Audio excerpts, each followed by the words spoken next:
Hey there, basketball fans! Picture this. You're an 8-time NBA All-Star and 3-time Defensive Player of the Year.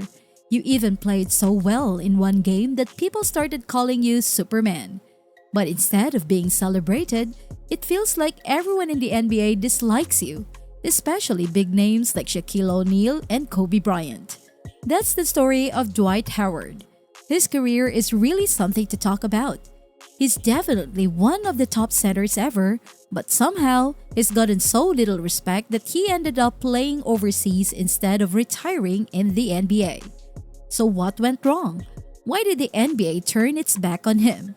And how did this well-loved star become someone many people disliked?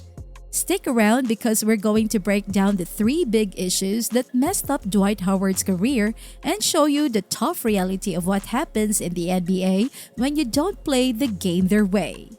Only here on Sports Frenzy TV. Number 1. His attitude. Let's start with Dwight Howard's main issue, his attitude and the beefs that came with it. Dwight was a top pick for the Orlando Magic back in 2004. Right after the T-Mac era. He had big shoes to fill but quickly made a name for himself. In his first 4 years, he was on fire, averaging 16 points, 12 rebounds, and a block per game without missing any games. Plus, his highlight reel was full of insane alley-oops and blocks. In 2008, Dwight was in the NBA dunk contest, and it was unforgettable. But his showy dunks came with a downside.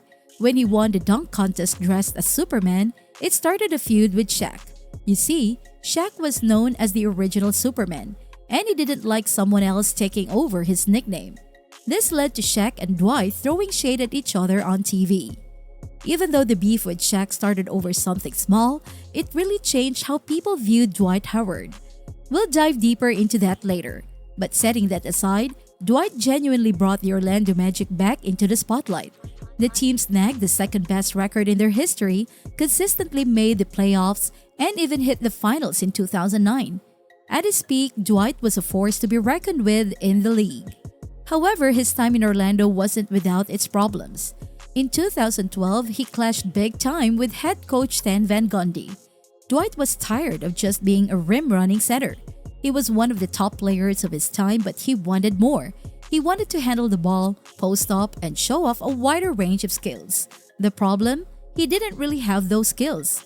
Van Gundy and pretty much everyone else knew it, but Dwight didn't see it. He pushed so hard for a change that it came down to the team having to choose between him or the coach. Things escalated to the point where Coach Van Gundy publicly announced that Dwight wanted him fired, all during a media interview. Awkward indeed. Dwight Howard and his coach did make up, but at the time, it was a huge issue. First, he had a falling out with the biggest legend in Orlando Magic history, and then he got his head coach fired right before jumping ship to a new team. That definitely didn't look good. Dwight's attitude problems didn't stay in Orlando. They followed him to his next stop, the Los Angeles Lakers. In LA, everyone thought a new powerhouse trio was forming, but the team never meshed well.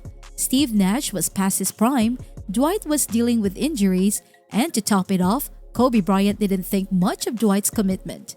It felt a bit like the old Shaq-Kobe tension, but without the championships to show for it. Kobe saw Dwight as soft and not serious about the game. At that time, Dwight was battling back and shoulder injuries. Not ideal, especially since Kobe's right-hand man, Pau Gasol, was out with a foot injury. Kobe pushed Dwight to play through the pain. But Dwight's response? Is not a doctor, and I'm not a doctor. That's his opinion. And then there was Dwight's ongoing issue with self-awareness. Just like in Orlando, he wanted more control of the ball. Even though Kobe, one of the greatest shooting guards ever, was having one of the best seasons of his career. Kobe was averaging 27.6 points, 6 assists, and 5 rebounds with a 50% effective field goal percentage. Despite this, Dwight thought Kobe was shooting too much and that he should have a bigger role in the offense. After Dwight aired his grievances publicly, there was no fixing things with Kobe. Not long after, Dwight's chapter with the Lakers closed. Next stop, Houston. As you might have guessed, Dwight Howard ran into trouble again, this time with another superstar, James Harden. Despite the team's performance, Dwight still wanted more control over the ball. The situation escalated to the point where Harden suggested the team should bench Dwight in favor of Clint Capella, forcing the Rockets to choose between the two. Dwight stayed for one more year before he turned down a player option to become a free agent. After leaving Houston, Dwight bounced around the league, playing for 5 different teams over 6 years. Unfortunately, he continued to face issues with teammates or coaches at nearly every stop. It seemed like no matter where he went, the pattern of conflicts followed. Number 2. Injuries. Injuries really took a toll on Dwight Howard's career. In his first 7 years, he missed only 7 games.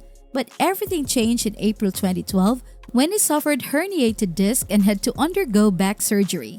This not only shattered Orlando's playoff dreams, but also kept Dwight out of the 2012 Olympic basketball team. No gold medal for him. Back injuries are brutal for any athlete, but for someone like Dwight, whose game relied so heavily on athleticism, it was devastating. Just look at someone like Ben Simmons, who's also struggled significantly after injury. Before the injuries, Dwight was a defensive powerhouse, a 3-time Defensive Player of the Year and 4-time rebounding champ. After his injuries, he never made an All-NBA defensive team again. In LA, his shoulder injury not only affected his play, but also strained his relationship with Kobe, who then suffered a severe Achilles injury, ending their season prematurely. They never played together again. In Houston, his injuries flared up at the worst possible time, during the Western Conference Finals against the Golden State Warriors. Dwight tore his MCL and meniscus, missed the series, and was sidelined for half of the following NBA season. Later, as a Washington Wizard, he re-aggravated his back injury and missed 70 games. These injuries transformed Dwight from the dominant force we saw in Orlando to a more subdued role player, rarely averaging more than 20 minutes a game. Despite the injuries and drama, Dwight has an impressive resume. NBA Finals champion, 8-time NBA All-Star, 5-time All-NBA first-team member, 3-time Defensive Player of the Year, 5-time rebounding leader, and 2-time block leader, not to mention a 2008 Olympic gold medal. Despite never winning an MVP, he finished in the top 5 4 times. It's shocking and somewhat disrespectful that he's been left off the NBA top 75 players list when he has achieved so much. Often, the narrative around a player can overshadow their actual contributions. Dwight, for example, was considered washed up when he joined the Lakers in 2020, yet he played a pivotal role in their championship win. Even after winning the championship, the recognition still wasn't enough for some of his critics. After the victory, Dwight took to Instagram Live to encourage his fans never to give up on their dreams, a positive message that even drew some unwarranted criticism from Shaq. It seems no matter what Dwight does, it's never quite enough for everyone. Number 3. Reputation. The last big issue in Dwight Howard's career has been his reputation. Sometimes, no matter what you do, you cannot shake off a bad rap, even if you're trying to be a positive influence. That's the harsh reality of reputation in the NBA. Once a narrative sticks to you, it's tough to change people's minds. Now, Dwight's not in the NBA anymore.